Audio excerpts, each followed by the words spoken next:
नमस्कार. जय श्रीकृष्ण. श्रीकृष्ण चैतन्य प्रभु नित्यानंद श्री अद्वैत गदाधर श्रीवासदी गौरभक्त वृंदा. Rejuvenating text 36 and text 37 of chapter 1, the activities of Maharaj Priyavrat of 5th canto, the creative impetus of Srimad Bhagavatam. Text 36. स एवं परिमित बल पराक्रम एकदा तू देव ऋषी चरणानु शयनानु पतित गुण विसर्ग सम सरगेण निर्वृत मिवात्मानं मन्यमान आत्मनिरवेद idamaho. While enjoying his material opulences with full strength and influence, Maharaj Priyavrat once began to consider that although he had fully surrendered to the great saint Narad and was actually on the path of Krishna's consciousness, he had somehow become again entangled in material activities. Thus his mind now became restless and he began to speak in a spirit of renunciation. In Srimad Bhagavatam 1.5.17 it is said, Tyaktva swadharmam charanam bhujam harera bhajana apakvo atha patet tato yadi yatrapva va bhadram abhuda amushya kima yo vartha apto abhajatam swadharmatah. One who has forsaken his material occupations to engage in the devotional service of the Lord may sometimes fall down while in an immature stage, yet there is no danger of his being unsuccessful.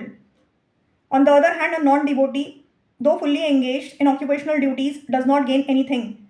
If one somehow comes to the shelter of a great Vaishnava, takes to Krishna's consciousness because of sentiment or realization, but in due course of time falls down because of immature understanding, he is not actually fallen, for his having engaged in Krishna's consciousness is a permanent asset.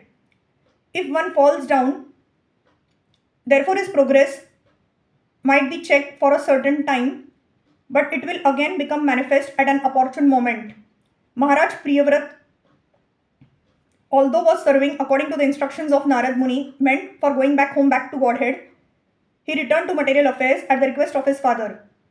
In due course of time, however, his consciousness for serving Krishna reawakened by the grace of his spiritual master, Narad.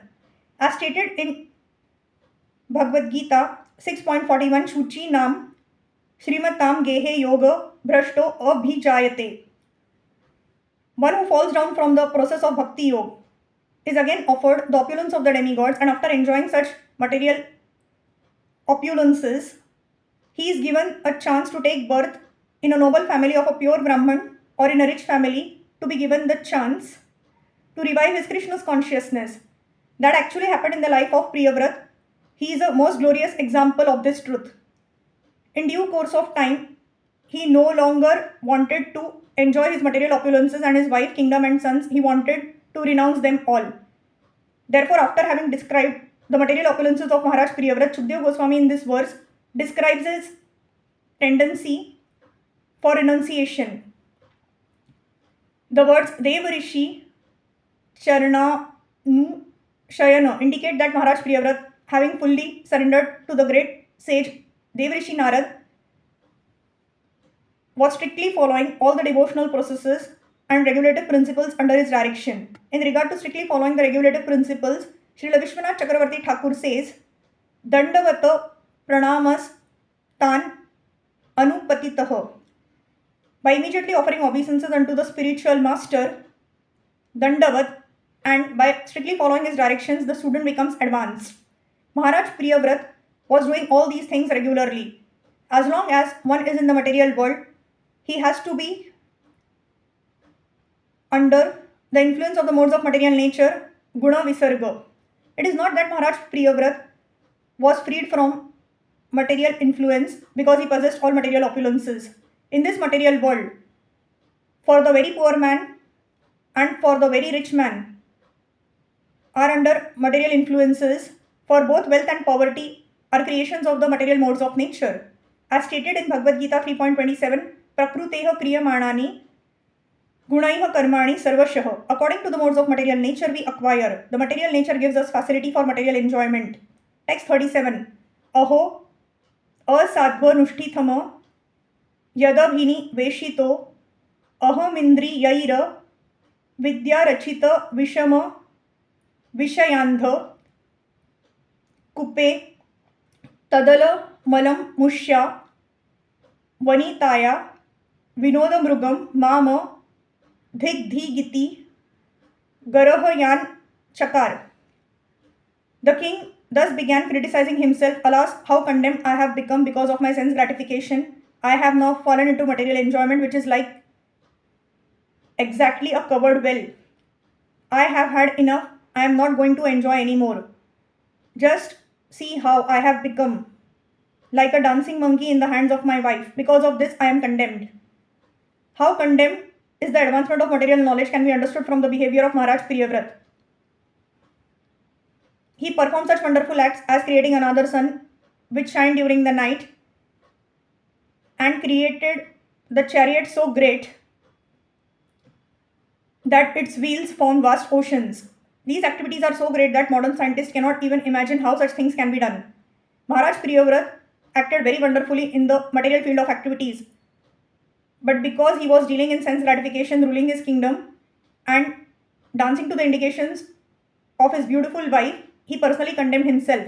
When we think about this example of Maharaj Priyavrat, we can just consider how degraded is the modern civilization of materialistic advancement.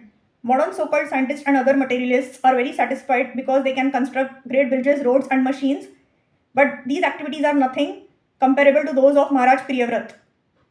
If Maharaj Priyavrat could condemn himself in spite of such wonderful activities, how condemned we are in our so-called advancement of material civilization? We can conclude that such advancement has nothing to do with the problems of the living entity entangled within this material world. Unfortunately, modern man does not understand his entanglement and how condemned he is, nor does he know what kind of body he is going to have in the next life.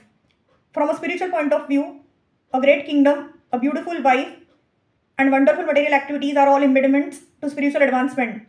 Maharaj Priyavrat had served the great sage Narad sincerely. Therefore, even though he had accepted material opulences, he could not be deviated from his own task. He again became Krishna's conscious, as confirmed in Bhagavad Gita, Nehabhikrama Nasho Asti Pratyavayo Na Vidyate Swa Alpam Api Asya Dharmasya Trayate Mahato Bhayat. In devotional service, there is no loss or diminution, and even a small service rendered in devotional life is sufficient to save one from the greatest danger. Bhagavad Gita 2.40. Such renunciation as Maharaj Priyavrat's is possible only by the grace of the Supreme Personality of Godhead. Generally, when people are powerful or when they have a beautiful wife, a beautiful home, and materially popular, they become more and more entangled. Maharaj Priyavrat, however, having been completely trained by the great sage Narad, revived his Krishna's consciousness in spite of all impediments. Hare Krishna, Krishna Krishna, Hare Hare. Hare Ram, Ram Ram, Hare Hare.